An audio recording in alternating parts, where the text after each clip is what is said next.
Avant gloire à Dieu. En gloire à Dieu pour ta vie, pour la décision que tu as prise. Et la Bible dit en fait si quelqu'un est en Christ, il est une nouvelle créature. Tu connais ce passage? Tu l'as entendu parler, hein? Les choses anciennes sont passées, et voici toutes choses sont devenues nouvelles. Ouais. Encore ailleurs, il est dit en fait dans Galates 2, au verset 20, c'est écrit ce n'est plus moi qui vis, c'est Christ qui vit en moi. Tu connais ce passage, non? Tu connais la phrase? D'accord.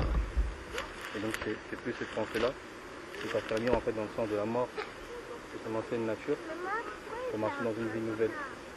Et par rapport en fait au disciple, en fait on appelle disciple une personne qui suit l'enseignement d'un maître, quoi. Et ce maître c'est Jésus-Christ. C'est-à-dire que si par exemple tu es mort à ton ancienne vie, bon, on reconnaîtra que tu es disciple, ta nouvelle vie est conforme aux enseignements de Christ, quoi. Donc en fait à ne plus marcher par tes propres pensées, tes propres sentiments, tes propres perceptions, mais en toute chose, marcher en conformité avec l'enseignement de Christ, quoi. C'est-à-dire que la Bible dit un disciple accompli sera comme son maître. Alors quand je dis marcher en fait comme Christ, c'est pas tellement dans l'aspect physique. La Bible dit ayant-vous les sentiments qui étaient en Christ, c'est-à-dire la vie de l'esprit, quoi. L'amour, la douceur, l'humilité, toutes ces choses-là vont réellement témoigner que tu es disciple de Christ. Tu vois ce que je veux dire? Et tu ne peux plus en fait agir dans toutes les circonstances que tu vas rencontrer selon ton intelligence. Tu vois? Le Seigneur dit pourquoi vous m'appelez Seigneur, Seigneur si vous ne faites pas ce que je dis. C'est-à-dire en fait le but de l'enseignement, c'est de produire une vie en toi, quoi. Un caractère et une marche. Et maintenant c'est à ça que tu es confronté, quoi. C'est-à-dire que tu as accepté l'évangile, qui fait partie aussi en fait de l'enseignement de Christ. Mais maintenant, le Seigneur, comme tu as renoncé à toi-même, il va habiter en toi. Il va habiter maintenant au travers en fait de sa parole, au travers des enseignements que tu vas recevoir, tant par l'esprit que par les frères, tant par des exhortations, etc. Et le but de tous ces enseignements-là, c'est de produire une vie en toi. Et une vie qui est conforme à tout point à Christ. À tout point. Tes pensées, tes sentiments, en tout, quoi. Et ayant accepté Christ, tu rentres dans le corps de Christ qui n'est pas un bâtiment. Et tu dois en fait rendre un culte à Dieu par l'esprit en tout temps. C'est-à-dire que ta vie, tant devant les frères que chez toi, que partout, ça doit être la même vie, quoi. Par l'esprit, parce qu'en fait on n'est plus dans un culte physique. On doit rentrer dans un bâtiment de telle heure à telle heure en fait pour rendre un culte à Dieu. Ta vie en fait doit rendre un culte à Dieu en tout temps, quoi. Amen. Et donc dans ce culte-là à Dieu, bah, tu es la même partout. Tu es la même partout. La douceur que tu vas témoigner en fait vis-à-vis des frères et sœurs, la même douceur pour ton mari, la même douceur pour tes enfants, la même douceur partout. Et le but en fait de la marche chrétienne, c'est que le Saint-Esprit qui t'a été donné puisse en fait te ramener à être conforme à l'image de Christ en fait. Que tu sois vraiment conforme à tout point. Et ça, pourquoi j'ai commencé par Galates 2:20 qui dit que c'est plus moi qui vis, c'est Christ qui vit en moi. Ça, pour ça, il faut qu'en fait réellement le renoncement à toi-même soit accompli, quoi. Sinon, quand l'Esprit va te montrer ta façon correcte d'agir selon Christ, et ben si tu es encore attaché à certaines propres perceptions que tu as, ça va pas le faire. Tu vois. Donc gloire à Dieu pour l'engagement de la bonne conscience. Mais il faut que tu sois aussi conscient de ce que c'est maintenant en fait la marche chrétienne, quoi. C'est-à-dire que, alors quand je dis qu'il faut que tu sois conscient, c'est pas comme un fardeau que Christ a tout accompli. Il faut que ton cœur soit disposé réellement, que maintenant tu es une disciple, quoi. Et en tout point, en tout lieu, tu dois vivre en fait selon l'enseignement de Christ. Et je le répète en fait pas tellement dans l'apparence, c'est-à-dire il est écrit pardonnez, je pardonne. Tu vois. Oui, il faut faire ça, mais par la vie de Dieu en toi, quoi. Par les sentiments qui sont là de miséricorde, d'amour, de compassion, d'humilité. Et par rapport à ça, je t'exhorte en fait à beaucoup méditer, à beaucoup lire ta Bible en fait, pour voir comment Christ vivait, ce que Christ enseignait, tant de bouche, tant dans sa vie, et aussi en fait tant par les épîtres, quoi. Et en tout point, être toujours en fait dans cette communion avec le Saint-Esprit. Parce que le Saint-Esprit qui t'a été donné, c'est pour te conduire dans toute la vérité, quoi. Et par rapport à la méditation, bah, à chaque fois que tu médites, tiens-toi dans la foi que Dieu peut te révéler quelque chose, quoi. Non pas pour l'enseigner aux autres, mais pour le vivre. Tu vois, il faut que tu sois dans la foi que le Seigneur maintenant par son Saint-Esprit veut t'enseigner pour que tu sois une disciple accomplie. Et la Bible dit un disciple accompli sera comme son maître, quoi. Amen. Donc maintenant il faut vraiment que tu sois attentif à la vie de l'Esprit en toi, à l'éducation du Saint-Esprit qui va casser des choses qui ne sont pas de Dieu. Et le but final vraiment, c'est que ta vie soit réellement un témoignage de Christ, quoi. En tout point, en tout point, en tout point, en tout point. C'est ça le disciple en fait. Ça, on va juste dire ça. une question. Quand vous vous êtes converti, quand vous avez commencé à lire la Bible, vous avez commencé par quoi? Est-ce que ça a été, vous avez commencé à lire depuis Genèse ou ça a été plutôt, vous lisiez comme certaines personnes le font, ils ouvrent pour tomber sur n'importe quel passage et ils lisent. Est-ce que vous avez fait comment? Ça se passe comment en fait?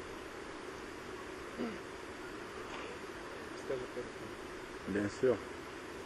Oui, la question, c'est pour tout le monde. Gloire à Dieu pour la réponse que tu poses. Pour la question, pas la réponse. La question que tu poses. Je vais te répondre de manière spirituelle. Parce que souvent, quand quelqu'un nous demande comment est-ce que je dois lire la Bible, est-ce que tu penses que, je vais te répondre déjà d'abord par une question, est-ce que tu penses que le message que le Seigneur veut me donner est le même que le Seigneur veut te donner? Voilà. Si donc le message que le Seigneur te donne est différent du mien, ça veut dire que forcément, dans la parole, il ne nous conduira pas à commencer peut-être par tel ou tel texte. Une chose est sûre, en tant qu'enfant de Dieu, tu es appelé à lire toute la Bible. Tu comprends? Mais, il faut voir déjà, quand tu regardes les appels, lorsque Jésus est venu appeler Pierre, ils étaient à un endroit. Lorsque Jésus appelle quelqu'un, c'est lui qui donne la direction à suivre à cette personne. Tu comprends? Ce n'est pas un homme. C'est pour ça que souvent, quand tu vas regarder, Jésus dit dans Jean 4, les véritables adorateurs. Jean 4, 24. Les véritables adorateurs l'adorent en esprit et en vérité. La différence avec un véritable adorateur et un adorateur religieux, c'est que celui qui adore le Seigneur en esprit ne va plus suivre la direction qui est donnée par un homme, mais il suivra la direction qui est donnée par le Seigneur. C'est pour ça que quand Jésus appelle, par exemple, l'apôtre Paul, tu vois, allons voir comment Jésus a appelé, le Seigneur a appelé l'apôtre Paul.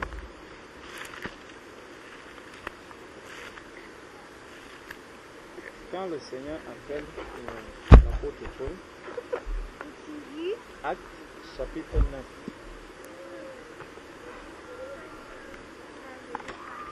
Il est écrit, cependant, Saul respirait encore la menace et le meurtre contre les disciples du Seigneur, se rendit chez le souverain sacrificateur et lui demanda des lettres pour les synagogues de Damas, afin que s'il trouvait des partisans de la nouvelle doctrine, hommes ou femmes, il les amena liés à Jérusalem. Comme il était en chemin et qu'il approchait de Damas, tout à coup une lumière venant du ciel resplendit autour de lui. Il tomba par terre et il entendit une voix qui lui disait, Saul, Saul, pourquoi me persécutes-tu? Ça, c'est la voix qui sonne, qui frappe dans les oreilles de Saul. La question que le Seigneur lui demande, c'est pourquoi me persécutes-tu? Regarde comment la conversion de quelqu'un arrive. Le Seigneur lui demande, pourquoi est-ce que tu me persécutes? Quand on va regarder, regardons un doigt là, allons dans Apocalypse. Apocalypse chapitre 3.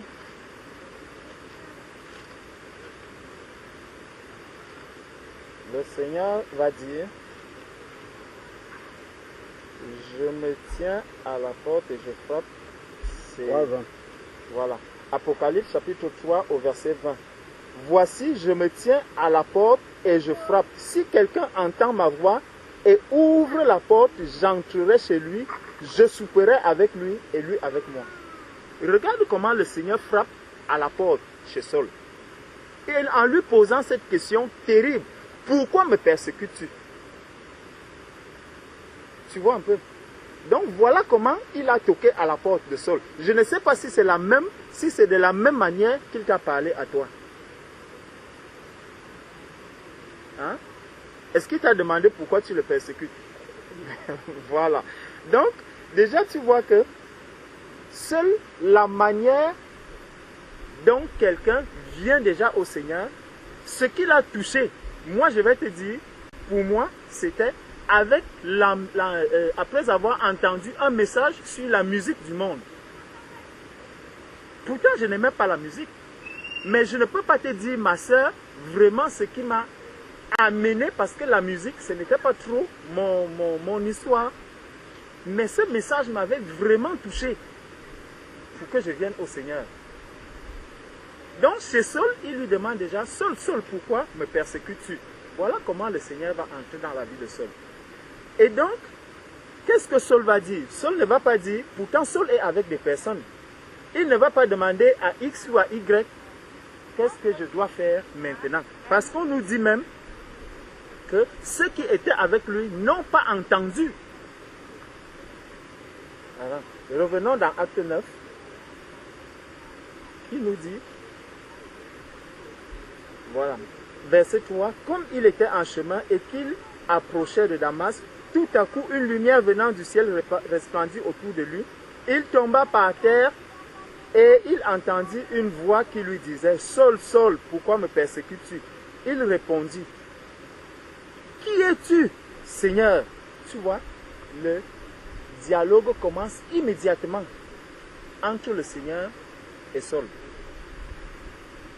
Tu vois? C'est pour ça que quand le frère t'a exhorté tout à l'heure en te demandant de marcher maintenant par l'esprit, parce que tu es devenu une nouvelle créature, une nouvelle création, vraiment ma soeur, nous pouvons te dire peut-être commence par Jean, commence par lire Jean, mais est-ce que c'est Jean que le Seigneur veut t'amener, par exemple, à lire au début? Parce que lorsque, maintenant, avec Saul, tu vas voir par la suite d'où est-ce que le Seigneur l'a pris, et c'est là que tu comprendras comment est-ce que le Seigneur, vers où est-ce que le Seigneur le conduit. Tu vois un peu? Si par exemple tu étais quelqu'un qui aimait beaucoup les personnes, le Seigneur peut te conduire maintenant à lire des textes, à commencer déjà à travailler vraiment cet amour afin qu'il ne soit plus un amour charnel, mais qu'il devienne un amour spirituel.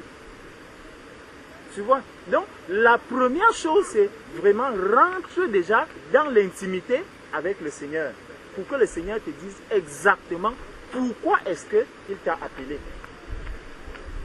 Tu vois? Seul, il va demander, il va poser cette question. Il dit, quand le Seigneur lui demande pourquoi me persécutes-tu, Saul va répondre, qui es-tu, Seigneur? Et le Seigneur dit, je suis Jésus que tu persécutes. Je suis Jésus que tu persécutes. Il te serait dur de regimber contre les aiguillons. Voilà le premier message que Saul va recevoir du Seigneur. Je suis Jésus que tu persécutes et il te sera dur de regimber contre les aiguillons. Donc tu ne peux pas fuir maintenant que je t'ai attrapé. Et si tu creuses dans la parole, tu verras que l'appel de Pierre ne s'est pas passé de cette manière. Tu vois un peu, l'appel même de tous ceux qui ont marché avec Jésus ne s'est pas passé de cette manière. Donc, selon la manière que le Seigneur t'appelle, il te conduit aussi. C'est lui qui va te donner la direction à suivre. C'est lui qui va te donner les messages qu'il te faut à l'instant où tu sors des eaux du baptême. Comment est-ce que tu dois marcher? Une chose est sûre, par exemple, on peut voir cela même avec la conversion de la famille, de ceux qui étaient chez Corneille.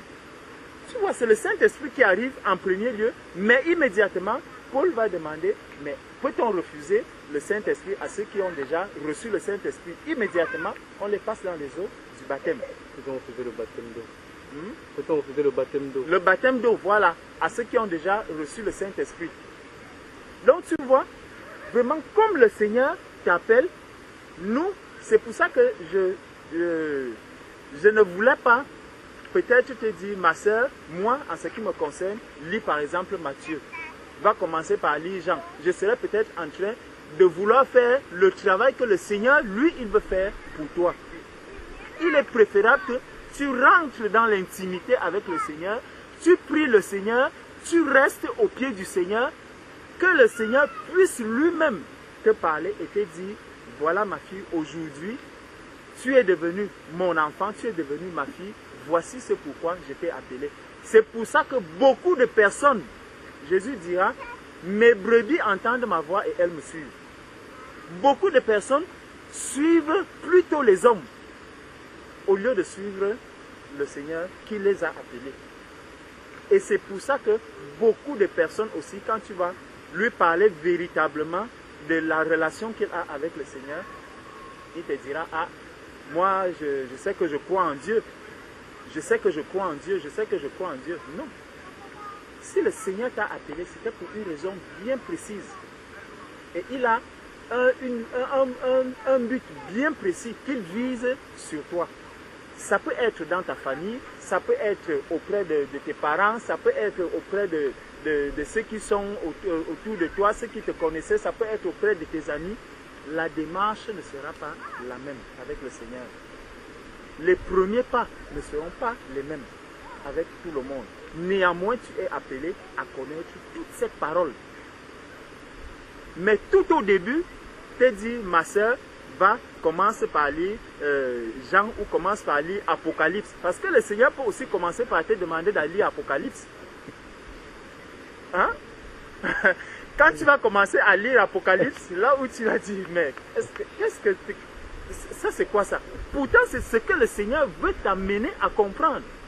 Peut-être à la fin des temps, le Seigneur va te mettre les passages qui sont là uniquement pour que tu comprennes que tu dois demeurer auprès de moi parce que les temps sont proches, parce que l'heure est proche, restez là, restez là, restez là, restez là.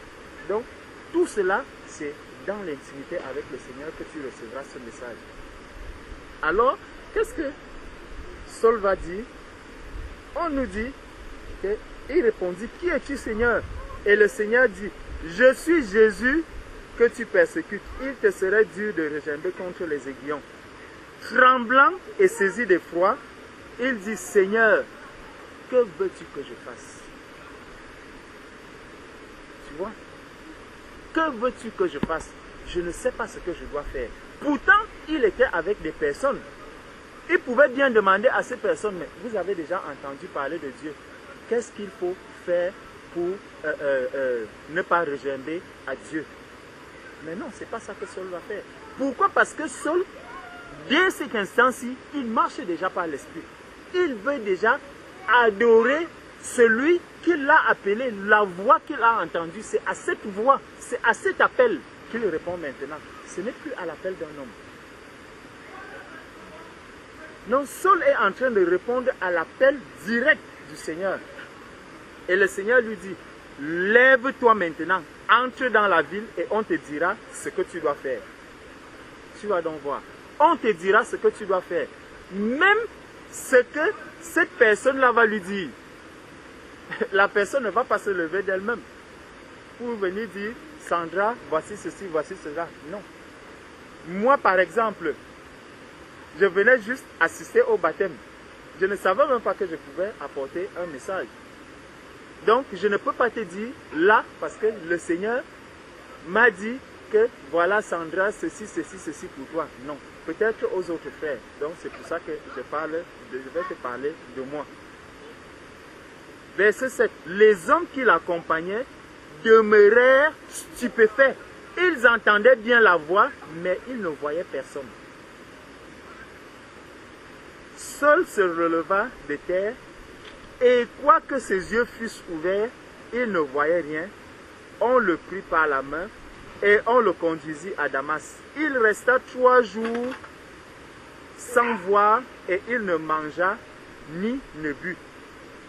Or, il y avait à Damas un disciple nommé Ananias. Le Seigneur lui dit dans une vision, tu vois, c'est toujours le Seigneur qui vient maintenant parler à Ananias. Et pourtant, le Seigneur avait déjà dit à Saul que voilà, tu iras à Damas. Tu arrives là-bas, il s'arrête un temps, le temps que le Seigneur parle à l'autre et qu'il lui dise, voici ce que je voudrais que tu fasses. Donc, quelqu'un ne devrait pas se lever en te disant, ma soeur, va lire Luc, va lire Matthieu, commence par lire Luc au milieu, commence à lire Genèse, de Genèse jusqu'à Apocalypse. Et qui t'a dit que c'est comme ça que le Seigneur veut te conduire? Le Seigneur veut donner lui-même sa direction. C'est pour ça qu'il dit, je bâtirai mon église. C'est lui qui bâtit son église, ce n'est pas un homme. Il va utiliser les hommes, mais toute la direction doit venir du Seigneur. Il va utiliser des frères pour t'édifier, il va utiliser des frères pour apporter des messages, et le message qu'il va apporter, ce message va t'édifier, ce message pourra répondre à certaines de ces questions, parce que le Seigneur voudrait que tu entendes, tu reçoives des réponses à ces questions en ce moment, ou demain, ou après-demain, mais si tu n'es pas dans l'intimité avec le Seigneur, il faut savoir que dès maintenant, ma soeur, ta vie, c'est au pied du Seigneur. Ta vie, c'est au pied du Seigneur. Tout recevoir du Seigneur. Tout recevoir du Seigneur. Faire confiance à ce Dieu. Faire confiance au Seigneur. Faire confiance à la parole de Dieu. Si tu reçois un message, confronte avec les Écritures. Confronte avec la parole de Dieu. Jésus bâtit son église. C'est toi maintenant qui es l'église du Seigneur. Ce n'est pas un bâtiment. Quand il dit je bâtirai mon église, ce n'est pas qu'il va aller ramasser, par exemple, du ciment chez je ne sais qui fabrique qui produit le ciment ici pour commencer à faire des murs comme on le fait à gauche, à droite. Non. C'est nous que le Seigneur bâtit. Et le Seigneur nous bâtit comme il le veut.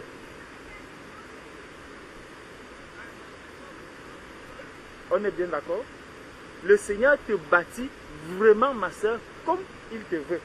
Et comme il veut que tu sois. Et c'est pour ça que souvent on regarde dans la parole de Dieu, on voit le Seigneur qui prend quelqu'un, il lui dit, va chercher une prostituée. La personne part. Tout le monde va se dire, ah c'est bien, moi aussi je peux aller chercher une prostituée. Est-ce que c'est ce que le Seigneur veut t'enseigner? Qu'est-ce que le Seigneur voulait enseigner à cette personne? Pour que ceux qui vont voir ce message, sa vie, la vie de cette personne, reçoivent quel message? Tu vois? C'est vraiment important que nous ayons cette relation directe avec le Seigneur. Que je m'attende à marcher avec le Seigneur, non pas comme les hommes veulent me faire marcher, mais comme le Seigneur, lui, il voudrait que je marche. Dans l'obéissance. C'est pour ça qu'il est, ma soeur, le chemin, quand il dit, le chemin est étroit et périlleux. C'est un chemin vraiment étroit. Et parce qu'il est difficile vraiment d'avancer sur ce chemin étroit, que beaucoup de personnes l'abandonnent. On préfère toujours le chemin facile. Le chemin où, quand je vais voir tout le monde, aller dans un endroit, rester avec tout le monde, peut-être là où les gens, tout le monde applaudit, là où tout le monde loue, là où tout le monde fait ceci, je dis voilà le chemin. Non, ce n'est pas ça. Il faut que je cherche vraiment l'endroit où le Seigneur m'appelle.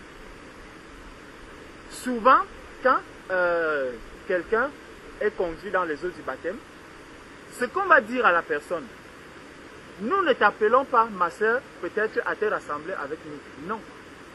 il faut avoir la conviction que le Seigneur t'appelle à te rassembler avec peut-être le frère Emmanuel, le frère Jessie, la sœur Dada ou le frère Alain. Il faut vraiment que le Seigneur te conduise. Mais une chose est sûre, le Seigneur ne va pas te laisser seul. Non, faux. Si quelqu'un te dit que ma sœur va rester chez toi toute seule, non, ce n'est pas vrai. Le Seigneur va t'amener quelque part où tu devras recevoir le message qu'il te faut en ce moment. Peut-être le moment venu, il te sortira encore de là pour t'amener à gauche ou à droite. Tu vois? Donc, il est important que chacun puisse vraiment le comprendre et l'admettre. Tu ne pourras pas rester seul. Ma soeur, tu ne pourras pas rester seul. Tu es appelé à demeurer dans une communion fraternelle. Tu comprends? Tu es appelé à demeurer dans une communion fraternelle. Et une communion dans laquelle le Seigneur lui-même t'a conduit. Pas une communion où que tu t'es choisi parce que peut-être tu aimes beaucoup le frère Jessie, tu dis, bon, comme le frère Jessie est à tel endroit, je vais aussi me rassembler avec le Jessie. Non, là tu ne marches pas à la chair. Tu comprends? Il te faut une communion fraternelle, mais une communion où le Seigneur lui-même te conduit. Parce que quand tu vas aller dans ce milieu, si tu restes vraiment spirituel, tu vas voir comment tu vas grandir. Mais si tu vas dans une communion où tu es allé par le sentiment ou en allant parce que tu as suivi X ou Y, alors tu ne pourras pas voir ta marche spirituelle croître. Tu ne pourras pas grandir spirituellement. Il est important que tu comprennes ces choses. Ce n'était qu'une parenthèse, mais qui est importante. Hein, frère? C'est une parenthèse qui est importante. Parce que on voit beaucoup de personnes qui viennent aujourd'hui, ils s'assoient, on commence à les appeler les chrétiens nomades. Ils s'assoient ici 5 minutes, 5 jours. Dès qu'il finit, il dit, ah, le frère, si, non, tel que je les entends prêcher là, ce n'est pas la vérité. Il quitte, il va à gauche, il s'assoit encore là-bas une semaine, il dit, non, ce n'est pas la vérité. Qui t'a d'abord conduit là-bas? Ça veut dire que ce n'est pas le Seigneur qui t'a conduit. Si c'est le Seigneur qui t'a conduit là, tu vas rester là le temps qu'il faut pour recevoir ce qui est nécessaire et utile pour toi et pour ceux qui sont autour de toi. Si le Seigneur prend quelqu'un à un endroit, il l'amène, c'est pour qu'il apporte le témoignage de ce que le Seigneur a fait dans sa vie et que ce témoignage-là édifie. Le Seigneur nous dit dans Éphésiens qu'il a fait des apôtres, des prophètes, des docteurs, des évangélistes pour le perfectionnement des saints. Mais quand tu arrives dans une assemblée et que tu n'as apporté aucun témoignage et tu repars, tu t'en vas, qu'est-ce qu'on va donc dire de toi? Est-ce que tu as vraiment édifié quelqu'un? Quelle édification tu as apporté à qui? Le Seigneur ne peut pas conduire quelqu'un dans un endroit pour rien, non. Le Seigneur fait toutes choses pour un but. Pour un but bien précis. Donc, nous revenons dans Acte 9.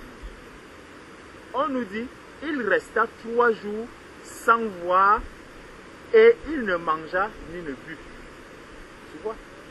Il est resté aveugle pendant 3 jours. C'était le temps que le Seigneur a voulu qu'il demeure dans cet état. On nous dit donc, oh, il y avait à Damas un disciple nommé Ananias. Le Seigneur lui dit dans une vision, Ananias, il répondit, me voici Seigneur. Et le Seigneur lui dit, lève-toi, va dans la rue qu'on appelle la droite. Donc, Ananias ne s'est pas levé de lui-même. C'est encore le Seigneur qui lui demande d'aller à un endroit. Et le Seigneur lui dit, lève-toi, va dans la rue qu'on appelle la droite et cherche dans la maison de Judas un nommé Saul de Tarse. Car il prie et il a vu en vision un homme du nom d'Ananias qui entrait et qui lui imposait les mains afin qu'il recouvrât la vue. Tu vois, le Seigneur a tracé un chemin. Ma soeur, tu es arrivée au Seigneur aujourd'hui. tu es passé dans les eaux du baptême aujourd'hui, sache que le Seigneur a tracé un chemin pour toi. Il a tracé un chemin pour toi. Si tu ne restes pas au pied du Seigneur, si tu ne commences pas à aiguiser tes oreilles pour entendre la voix du Seigneur, pour entendre comment le Seigneur te parle, si tu ne cherches pas cette intimité, ma sœur, tu seras toujours ballotté. Tu seras ballotté à tout vent de doctrine. Quelqu'un va te dire, oh, est-ce qu'il faut même baptiser là où il y a par exemple, un ruisseau, puisqu'il y avait le pont ici? Non, ce n'est pas bon. Il faut aller maintenant au Jourdain. Ce n'est que le baptême du Jourdain qui est valable. Après, demain, on va te dire, non, c'est même seulement le Jourdain. Le Jourdain, c'était un nom que le Seigneur avait donné. Il fallait attendre. Non. Ma sœur, il faut avoir la conviction de ce que tu fais avec le Seigneur. Il faut être convaincu, il faut être spirituel. Tu as reçu le baptême, tu as été baptisé, ma sœur. Est-ce que tu es convaincu que ton baptême qui s'est passé aujourd'hui là, que c'est le vrai? Est-ce que tu es convaincu? Tu es convaincu? Je te le dis parce que je connais, j'ai des cas de quelqu'un qui a été baptisé dans l'eau comme ça, mais qui aujourd'hui a refait un deuxième baptême.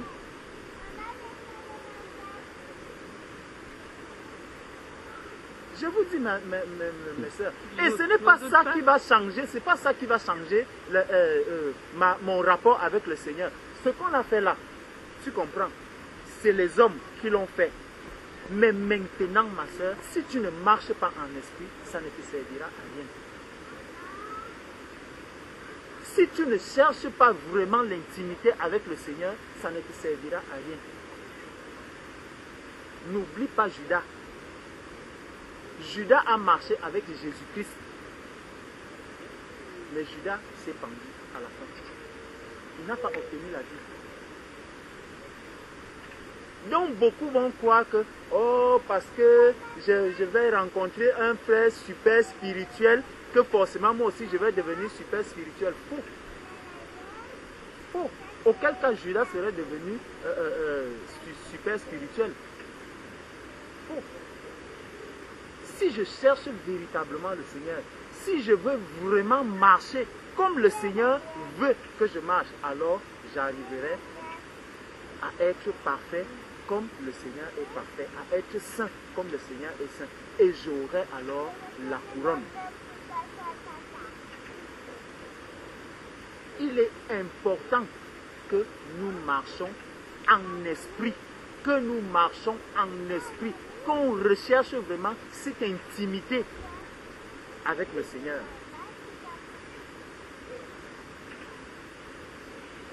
On nous dit donc, le Seigneur donne donc une recommandation à Ananias.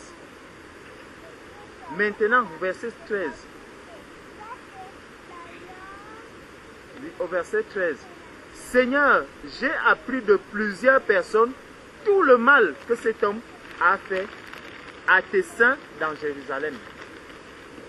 Tu vois, voilà donc les raisonnements d'un homme. Lui, il va commencer à dire, voilà ce que cette personne est en train de faire, j'ai appris ceci, j'ai appris cela. Et quand le Seigneur lui a déjà parlé, quand le Seigneur va donc t'appeler en te disant, Sandra, maintenant, je veux que tu ailles, par exemple, prier avec telle personne qui est tellement faible, que tu commences à prier avec lui, quand tu vas regarder les autres frères ou d'autres sœurs qui sont super spirituels, qui prient régulièrement, qui sont toujours bouillants, tu vas dire non, je ne peux pas aller prier avec telle personne. Lui, il est trop faible, il n'a même pas la volonté, je ne vois même pas la volonté en lui de servir. Ma sœur, là, tu es déjà dans la chair. Peut-être le Seigneur t'appelle justement pour que tu l'attires, pour que tu lui donnes l'envie vraiment de croître, d'avoir cet amour pour la prière. C'est pour ça que je dis qu'il est important vraiment qu'on ait cette intimité avec le Seigneur.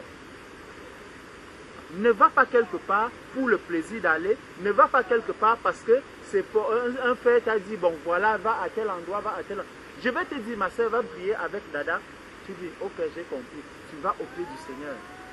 Seigneur, est-ce que c'est vraiment avec Dada que je dois prier? Est-ce que c'est vraiment avec cette sœur que je dois prier. Et tu verras, le Seigneur va te répondre. Et lorsque le Seigneur va te répondre, accepte maintenant la réponse du Seigneur. Accepte la réponse du Seigneur. Donc, nous voyons Ananias qui commence maintenant à raisonner comme un homme. Verset 14. Et il a ici des pouvoirs de la part des principaux sacrificateurs pour lier tous ceux qui invoquent ton nom. Mais le Seigneur lui dit, va, car cet homme est un instrument que j'ai choisi pour porter mon nom devant les nations, devant les rois et devant les fils d'Israël. Pourtant, c'est les mêmes personnes qu'il envoyait, avec qui il avait des lettres pour aller arrêter aussi les saints. C'est vers ces personnes maintenant que le Seigneur va le tourner. Okay? Va maintenant, tu vas porter mon nom devant ces personnes. Et je lui montrerai tout ce qu'il doit souffrir pour mon nom.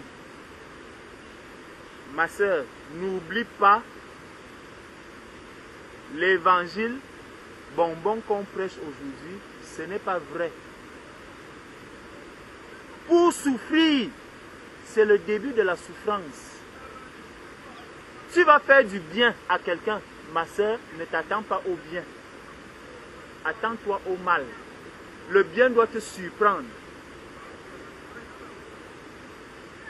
Lorsque tu vas dire des choses agréables à quelqu'un, ne t'attends pas en retour à recevoir aussi un bon témoignage de cette personne. C'est la souffrance. Mais la souffrance d'un enfant de Dieu l'amène à faire quoi? À manifester encore plus d'amour pour ces personnes. C'est une souffrance qui t'amène à grandir. Donc n'aie pas peur de cette souffrance. Ça c'est très important, ma soeur. La souffrance, c'est le début maintenant. Et pourquoi tu es appelé à souffrir? Le frère t'a parlé tout à l'heure en te disant que tu es devenu une nouvelle création. Lorsqu'un enfant arrive même dans le monde, les signes, les premiers signes qu'on reconnaît que cet enfant est vivant, c'est quoi? C'est les pleurs. Tu vois? Donc l'enfant arrive dans le monde par des pleurs. Et c'est par ces pleurs-là que ceux qui sont autour de lui savent que cet enfant est vivant. Donc toi aussi, ma soeur, sache que tu vas maintenant pleurer. Parce que tu te retrouves dans un monde inconnu. Et ceux qui sont autour de toi ne vont plus te reconnaître.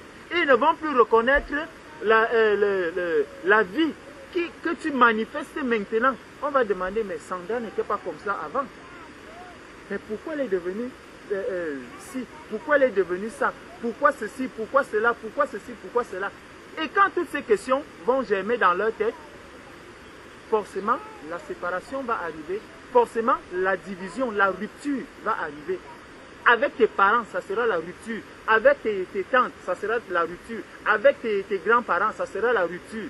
Pourquoi? Parce que lorsque tu devras te présenter à eux, avec ce nouveau corps, avec ce nouvel esprit qui est en toi, l'esprit de vie qui ne cohabite pas avec l'esprit de mort, la mort qui a été engloutie aujourd'hui pour que tu reçoives la vie. Dès le livre de Genèse, le Seigneur, lorsqu'il a créé la lumière et les ténèbres, il a fait quoi? Il les a séparés. Vous ne pouvez donc plus cohabiter. Forcément, l'un devra s'éloigner. C'est pour ça que tu as eu des amis dans ce monde. Ces amis vont te quitter. Tu as eu des personnes avec qui tu avais de très bons rapports. Si tu marches par l'esprit, ces personnes vont s'en aller. Vous ne serez plus ensemble. Ce n'est pas que tu leur diras, toi, je ne veux plus de toi. Dada, hier, on marchait, on allait en boîte de nuit, je ne veux plus de toi. Non. Quand ces personnes chercheront à te parler de ce qu'ils vivent, de ce que tu faisais hier et qui te plaisait hier, toi, tu lui diras, vraiment, aujourd'hui, je suis dans un jeûne.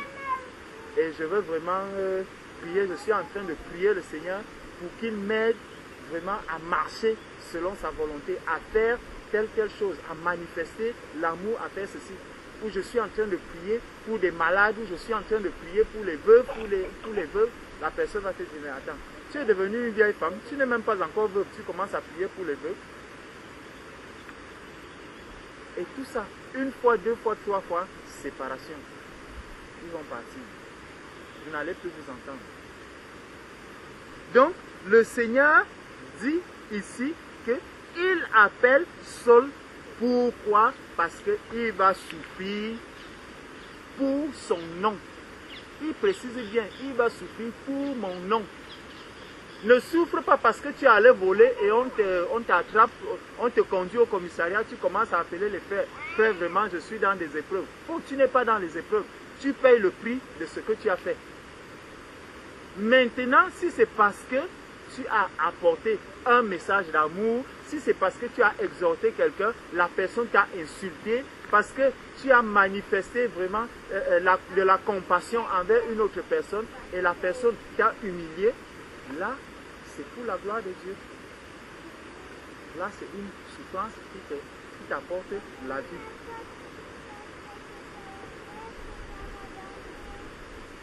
Et il dit donc, au même instant, il tomba de ses yeux. Non. Au verset 17, Ananias sortit, et lorsqu'il fut arrivé dans la maison, il imposa les mains à Saul en disant, Saul, mon frère, le Seigneur Jésus qui t'est apparu sur le chemin par lequel tu venais, m'a envoyé pour que tu recouvres la vue. Il y a plusieurs fois où nous imposons les mains, les personnes ne recouvrent pas la vue. Ma soeur, c'est parce que ce n'est pas le Seigneur qui nous a envoyés. Souvent, c'est parce qu'on a marché avec le sentiment. Non. Quand le Seigneur t'envoie, impose les mains à cette personne afin qu'il recouvre la vue. Ma soeur, dès que tu arrives, tu imposes les mains, tac, c'est fini.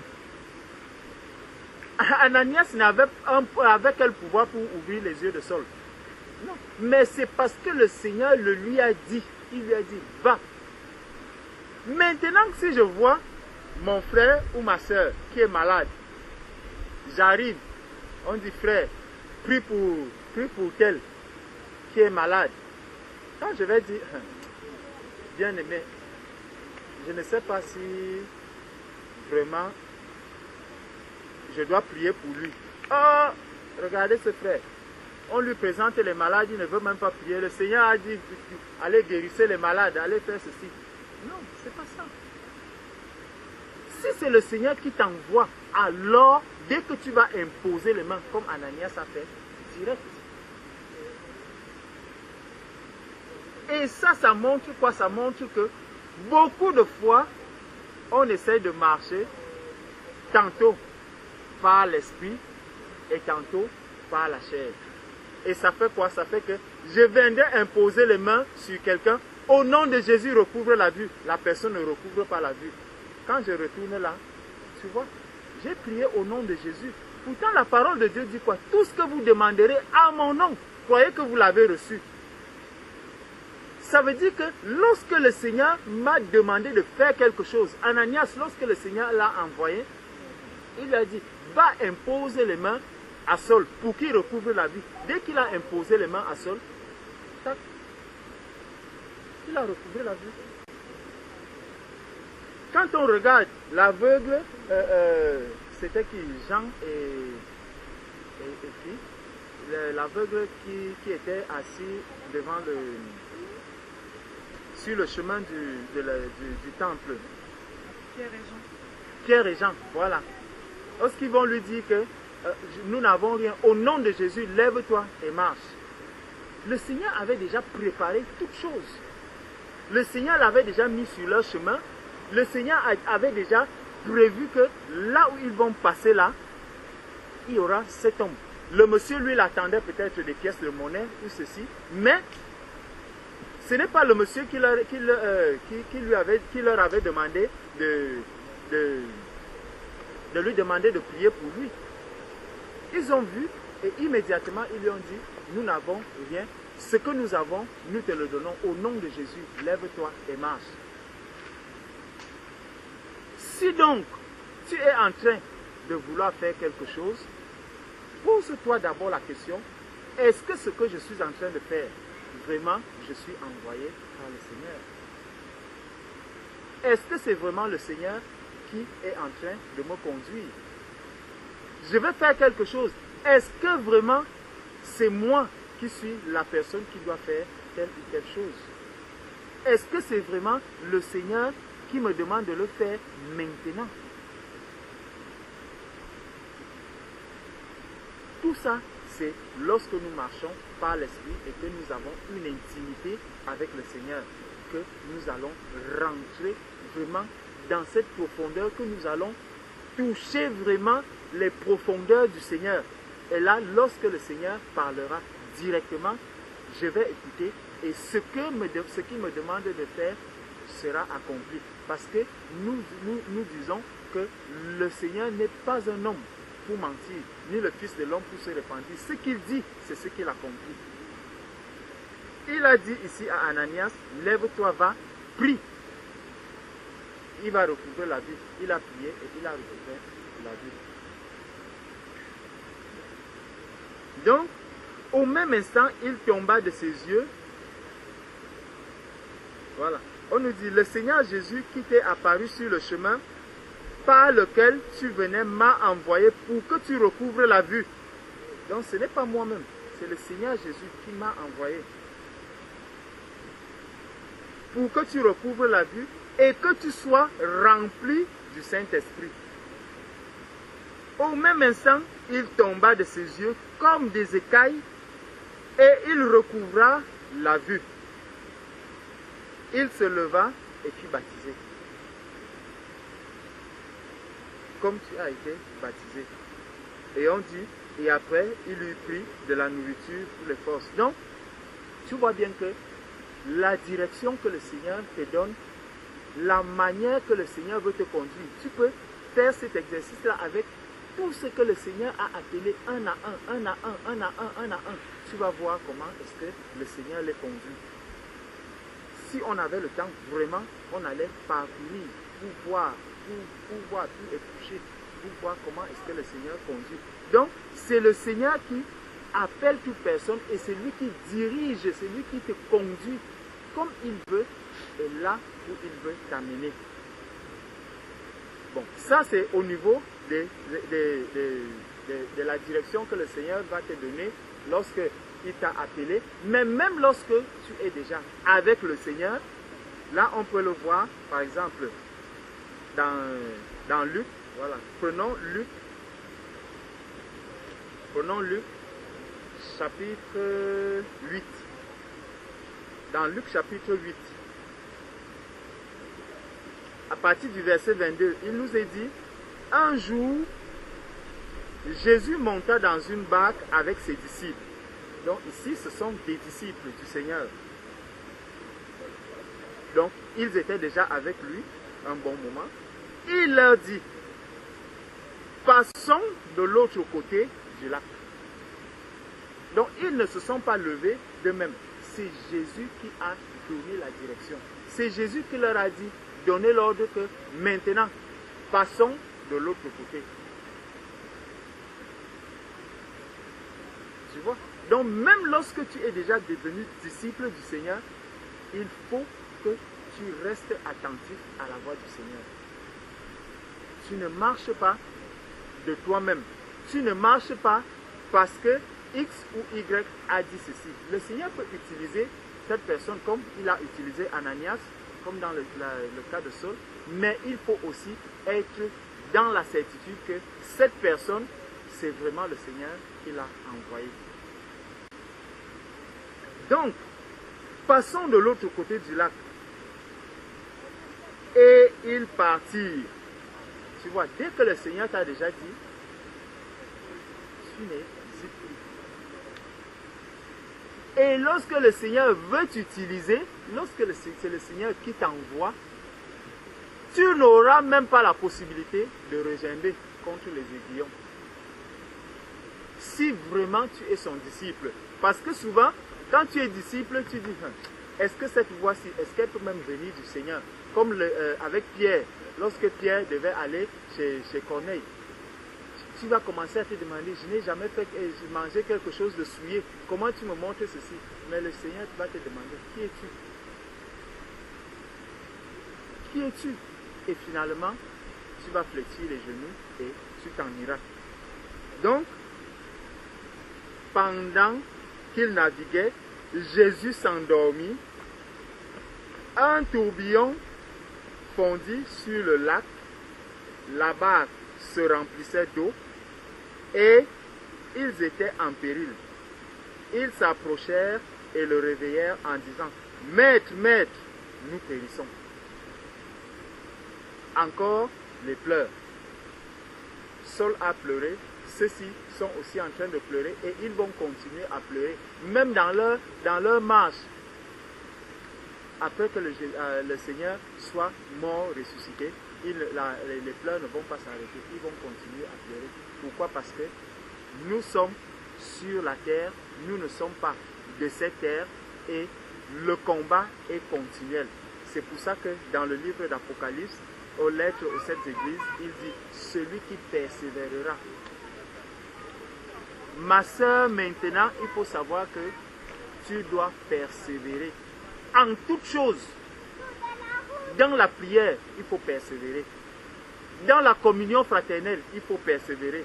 Dans l'enseignement, il faut persévérer. Dans la lecture de la parole de Dieu, il faut persévérer. Dans l'amour même, il faut persévérer. Nulle part, il n'y a aucun domaine de ta marche avec le Seigneur où tu n'auras pas à persévérer. C'est un combat qui commence maintenant. Donc, il va donc dire, Maître, maître, nous périssons. S'étant réveillé, il menaça le vent et les flots qui s'apaisèrent et le calme revint. Puis il leur dit, où est votre foi? Où est votre foi? Ma soeur, tu dois maintenant marcher par la foi. Croire en Jésus-Christ. Croire en cette parole. Croire que le Seigneur qui a dit, je suis avec vous tous les jours. Alors prenons Matthieu 28. On va revenir dans Luc.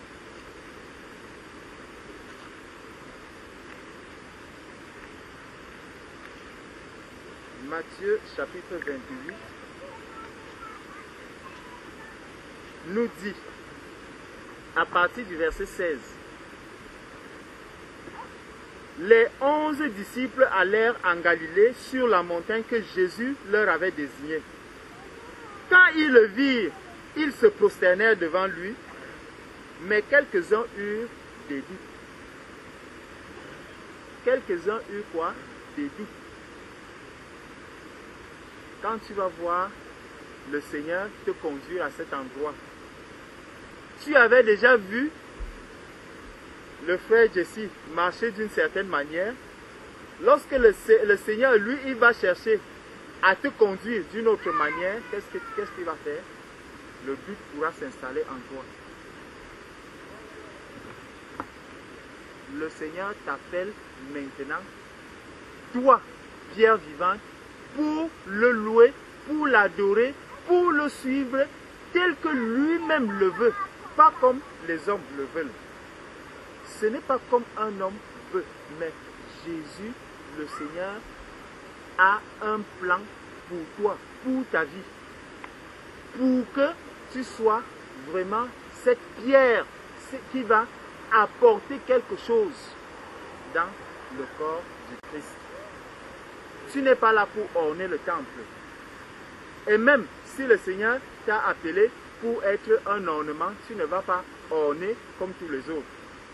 Le Seigneur t'appelle à faire quelque chose de bien particulier. Donc, quand ils le virent, ils se prosternaient devant lui, mais quelques-uns eurent des doutes. Jésus s'étant approché, leur parla ainsi. Certains pouvoirs m'ont été donnés. N'est-ce pas? Hein? Hein? Non, mais je savais pas s'il devait répondre à la question ou si c'était juste une lecture. Qu'est-ce que le Seigneur a dit? Quelques pouvoirs m'ont été donnés. N'est-ce pas? Je ne peux pas répondre, j'ai pas le passage sous les yeux. Il est écrit, tout pouvoir, tout pouvoir m'a été donné dans le ciel et sur la terre. Tout pouvoir m'a été donné dans le ciel et sur la terre. Bon. Si tout pouvoir m'a donc été donné, ça veut dire que déjà sur la terre, personne n'a un pouvoir plus grand que le mien. Tu es d'accord? Puisqu'il a tous les pouvoirs, ça veut dire que dans le ciel, personne n'a un pouvoir plus grand que le sien. Ma soeur, Jésus-Christ est Dieu. Est-ce que tu comprends?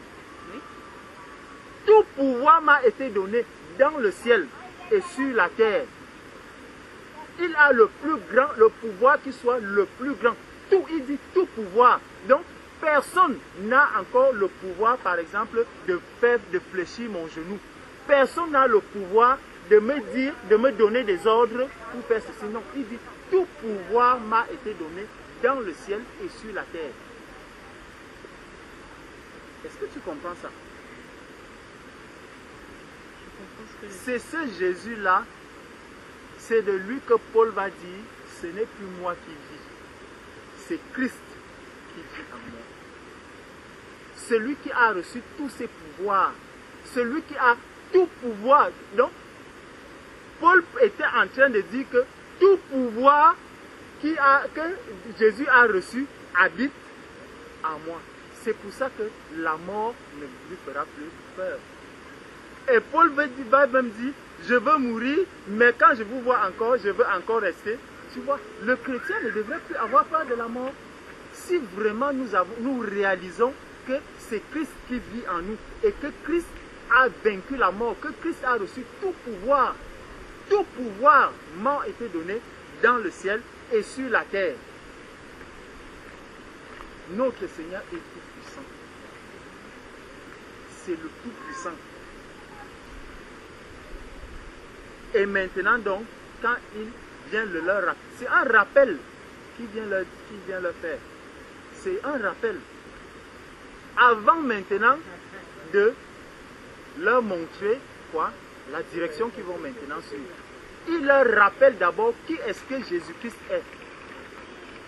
Il leur rappelle d'abord qui est devant eux maintenant. Donc, comprends d'abord, réalise d'abord qui est ce Christ en qui tu as cru. Réalise qui est ce Seigneur en qui tu as cru. Tout à l'heure, tu as dit, je confesse Jésus comme Seigneur et Sauveur. Il faut réaliser que ce Christ que tu as accepté, ce Christ que tu as accepté, il est le Tout-Puissant. Il est le Tout-Puissant. Aucun autre esprit n'est plus puissant que le Saint-Esprit qui habite en toi. Aucune force n'est plus puissante que la force qui habite en toi. Aucune puissance n'est plus forte que la puissance qui est en toi maintenant. Donc, lorsque tu verras les choses t'arriver, par exemple, tu vois un songe, tu as un rêve, tu commences à paniquer, tu commences à faire ceci, en réalité, ça veut dire que tu n'as pas réalisé en qui est-ce que tu as réellement cru. Je ne sais pas si tu me comprends. Si tu sais que tu as cru en celui qui dit « Tout pouvoir m'a été donné dans le ciel et sur la terre », alors que c'est lui qui habite en moi maintenant, donc je n'aurai plus peur de quoi que ce soit. Le monde va chercher à me condamner, le monde va chercher à me faire du mal. Déjà, le Seigneur avait déjà prévu en disant à ses disciples que vous serez mis en prison. Satan cherchera à vous mettre en prison, on cherchera à vous faire ceci, à vous faire cela. Tout ça, c'est notre combat. C'est comme si tu commences à combattre avec quelqu'un maintenant. Ne me dis pas que tu arrives dans un combat habillé en blanc. Tu repartiras de là sans que ton blanc n'ait une tache. Non. Tu vas combattre, même si la personne arrête seulement ton blanc comme ça, il le traîne, ne serait-ce que la saleté de ses mains, elle partira. C'est ces griffes-là. Nous sommes appelés à être griffés et bien griffés. Parce que nous sommes dans un combat. Mais notre combat est spirituel. C'est pour ça que le Seigneur nous rappelle que nous n'avons pas à lutter contre la chair et le sang.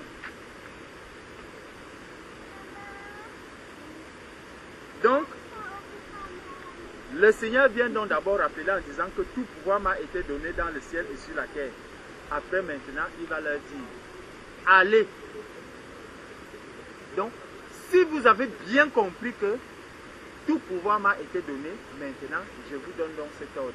Allez, faites de toutes les nations les disciples, les baptisants, et enseignez-leur à observer tout ce que je vous ai prescrit. Et voici, verset 20, je suis avec vous tous les jours. Je suis avec vous. Il dit, je suis avec vous, vous qui êtes mes disciples. Je suis avec vous tous les jours jusqu'à la fin du temps. Donc si tu demeures disciple du Seigneur, sache que le Seigneur est avec toi tous les jours jusqu'à ce qu'il retire le souffle de vie. Je sais qu'on était dans Luc. Oui, on était dans Luc. Donc, allons au verset 25. Je vais déjà arrêter parce que je sais que donner un gros plateau de nourriture à un nouveau bébé, ça peut être... Ça peut créer une indigestion. Ça peut créer une indigestion. Donc, je finis Luc 8 et vraiment, je m'arrête jusque là. Verset 24, il s'approchait donc et réveillait le Seigneur. Verset 25, puis il a dit, où est votre foi? Saisis de frayeur et d'étonnement, ils se dirent les uns aux autres, quel est donc celui-ci qui commande même au vent et à l'eau, et à qui ils obéissent? Tu vois? Pourquoi, quand tu vois cette question-ci, il se demande, ses disciples, ses propres disciples, qui sont supposés connaître ce Christ, à qui ils ont pu dire, tu es Christ, le Fils du Dieu vivant. Ils ont vu, ils sont supposés connaître vraiment celui avec qui ils sont en train de marcher, celui avec qui ils sont. Mais ils viennent encore demander, qui est celui-ci qui commande même au vent et à l'eau, et à qui ils obéissent? C'est important de connaître qui est ce Christ en qui j'ai cru. Lorsque tu connaîtras véritablement Christ, tu marcheras, tu avanceras avec assurance. Tu ne vas plus être comme un bébé qu'on va porter. Ah, Sandrine, Sandrine, Sandrine, Sandrine. Non. Quand on te dit, Sandrine, le Seigneur dit ceci, tu t'arrêtes, tu dis, le Seigneur en qui j'ai cru, est-ce qu'il peut permettre qu'un démon vienne encore habiter en moi? Est-ce que j'ai laissé une porte ouverte? S'il n'y a aucune porte ouverte, au nom de Jésus, ce corps-ci appartient à Jésus-Christ. Ce corps est le temple du Saint-Esprit. Prends encore, c'est le dernier verset que je vais te prendre. Je disais déjà que c'était dans Luc, mais je vais te prendre juste ce dernier verset. Et là, je m'arrête. C'est fini, je m'arrête là. Hébreux chapitre 3, verset 6. Qui nous dit, bon, commençons au verset 1. C'est comme ça qu'un enseignement commence. Commençons au verset 1. C'est pourquoi, frères saints, qui avaient part à la vocation céleste, considérez l'apôtre et le souverain sacrificateur de la foi que nous professons. Jésus, qui a été fidèle à celui qui l'a établi comme le fut Moïse dans toute sa maison. Car il a été jugé digne d'une gloire d'autant supérieure à celle de Moïse que celui qui a construit une maison a plus d'honneur que la maison même. Chaque maison est construite par quelqu'un. Chaque maison est construite par quelqu'un. Donc, si tu vois la maison qui est là, quelqu'un est venu, il a posé la fondation, il a monté les murs, il a bâti cette maison. Écoute donc bien. Mais celui qui a construit toute chose, c'est Dieu. C'est Dieu qui a construit toute chose. Les hommes peuvent commencer à dire, oh, on a fait ceci, on a fait cela. L'intelligence, qui t'a donné cette intelligence? Cette sagesse, qui t'a donné cette sagesse? Qui t'a même fait naître sur la terre? C'est des questions que souvent on ne se pose pas. Pour Moïse, il a été fidèle dans toute la maison de Dieu. Comme serviteur pour rendre témoignage de ce qui devait être annoncé.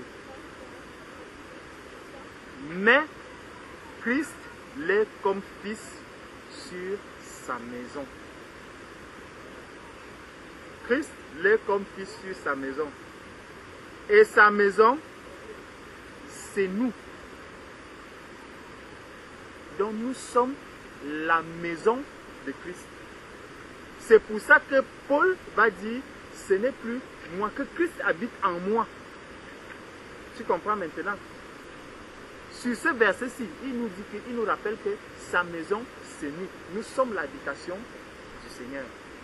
Christ habite en nous. Mais, il dit, pourvu que nous retenions jusqu'à la fin la ferme confiance et l'espérance dont nous nous glorifions. Donc, quelqu'un peut faire quoi? Il peut ne pas retenir cette espérance jusqu'à la fin. Et là, quand il va voir la tempête, quand il va voir les flots arriver, il va dire quoi? Vraiment, si c'est ce Jésus-Christ, moi je croyais que Christ venait pour me donner des richesses, je croyais que Christ venait pour me donner un bon mari, un mari qui ne va plus me gronder, qu'il va me donner un travail dans lequel je serai toujours tranquille. Si c'est de ce Christ-là, d'autres même parce qu'il est déjà dans la souffrance, il vient au Seigneur à cause du chômage ou parce que, ma soeur, la raison pour laquelle, vraiment, non, je vais m'arrêter là. Les gens viennent au Seigneur pour des motifs, plein de motifs qui vont les perdre par la suite. Il faut savoir que nous venons au Seigneur pour être sauvés, pour le salut. C'est le salut que nous recherchons au Seigneur. Ce n'est pas le travail. Si quelqu'un te dit que parce que tu es devenu enfant de Dieu, tu auras du travail. Faux! Le Seigneur peut t'accorder du travail, mais ce n'est pas pour le travail que tu as cru au Seigneur. Ce n'est pas parce que tu es au Seigneur que tu ne vas pas être célibataire. Faux! Tu peux être au Seigneur et demeurer célibataire. Paul, on ne nous dit pas que Paul avait eu une femme. Ça peut être parce que c'était la volonté de Dieu, peut-être parce que lui-même l'a voulu, mais ne viens pas au Seigneur pour un motif qui est impur.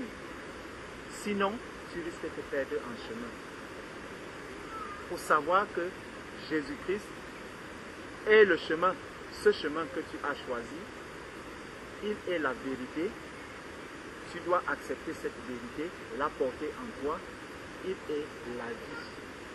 C'est la vie éternelle que nous recherchons au Seigneur. Vraiment, ma soeur, que le Seigneur te fortifie, qu'il te conduise et que lui-même accomplisse son œuvre parfaite dans ta vie. Amen. Amen. Amen.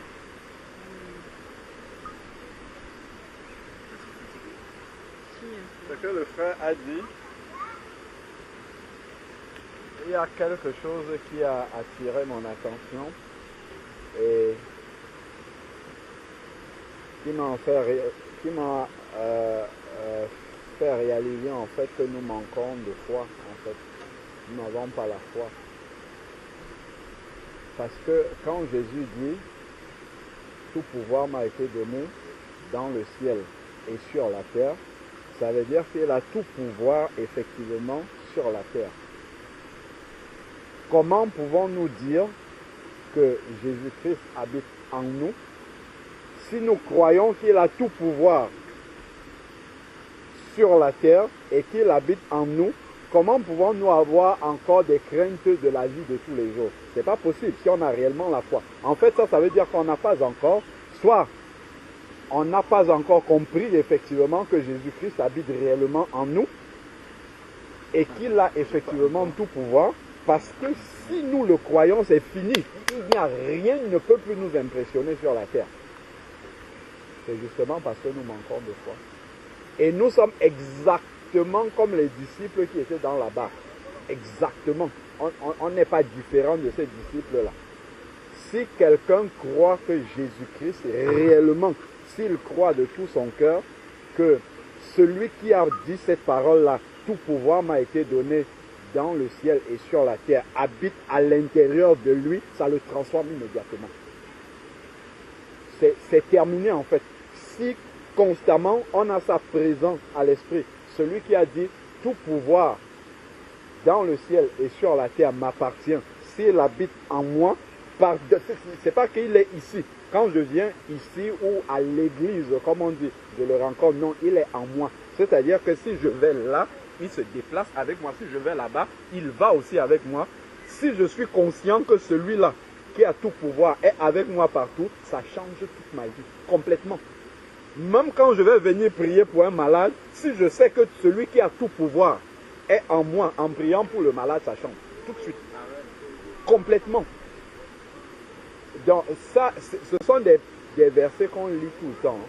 Mais juste ce petit verset-là, si on lit cela en commençant par moi, quand le frère insistait, il disait tout pouvoir, j'ai souligné ça dans ma vie, je dis, c'est un verset que je connais par cœur, mais quand je regarde la manière dont j'affronte, la manière avec laquelle j'affronte les situations de la vie, les inquiétudes et les peurs qui peuvent encore être dans mon cœur, ça me révèle en réalité que je n'ai pas la foi dans la parole de Dieu.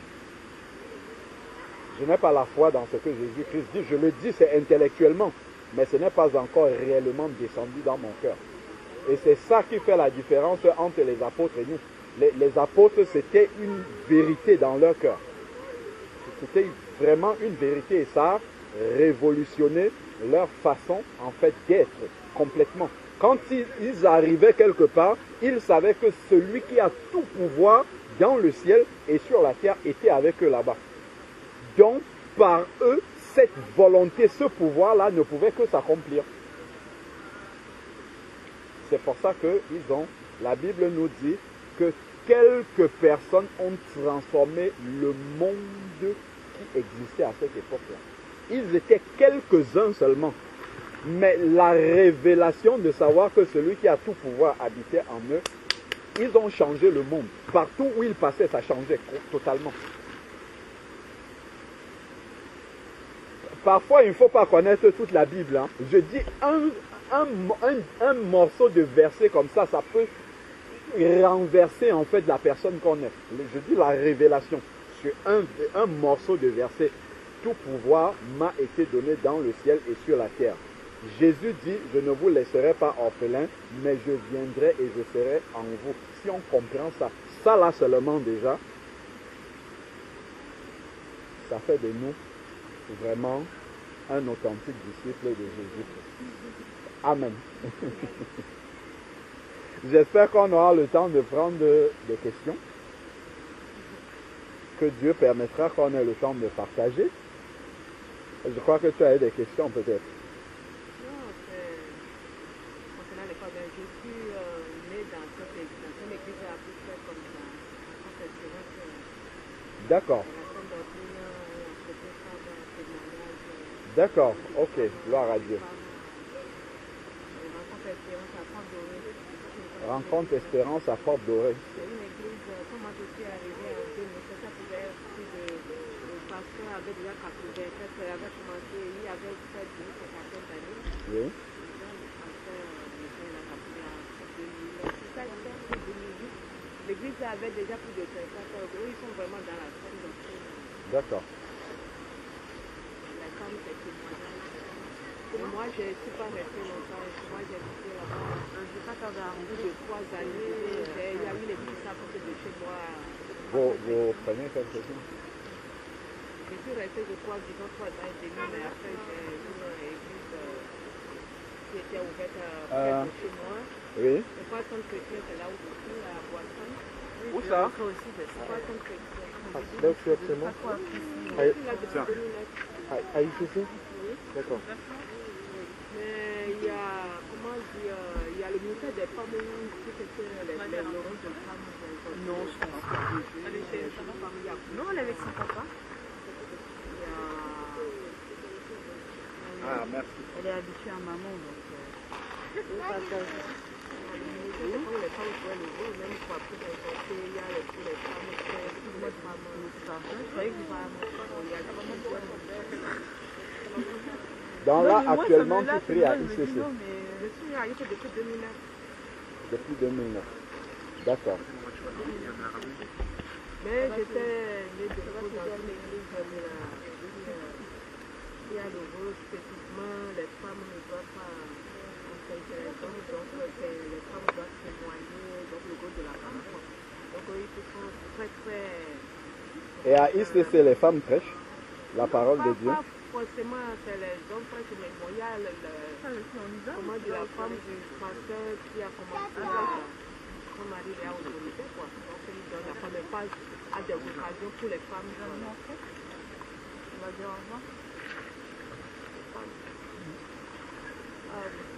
C'est que la femme du pasteur, mais les femmes ne prêchent pas là-bas. À ton avis, la femme du pasteur, qu'est-ce qu'elle a de plus que les autres frères?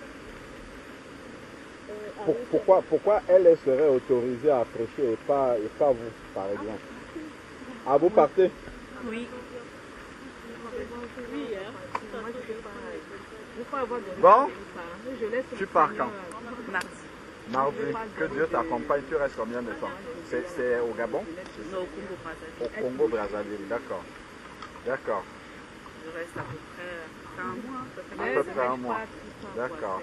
Ben, que Dieu t'accompagne, que tout se passe bien là-bas, et que ton témoignage touche d'autres personnes là-bas en commençant par ton mari, et que le mariage se fasse bien aussi par la grâce de Dieu. Et que tu tiennes cette victoire-là jusqu'au bout, que tu ne la lâches pas. Parce que maintenant tu es une nouvelle créature. Les choses anciennes sont passées. Voilà, garde ça vraiment présent, toujours vivant dans ton cœur. Voilà. Amen. prendre un peu de pomme. Bon. Merci. Ah, la spécialité, c'est où? D'accord. Et donc, dans le 91, c'est ça? Ah, ok.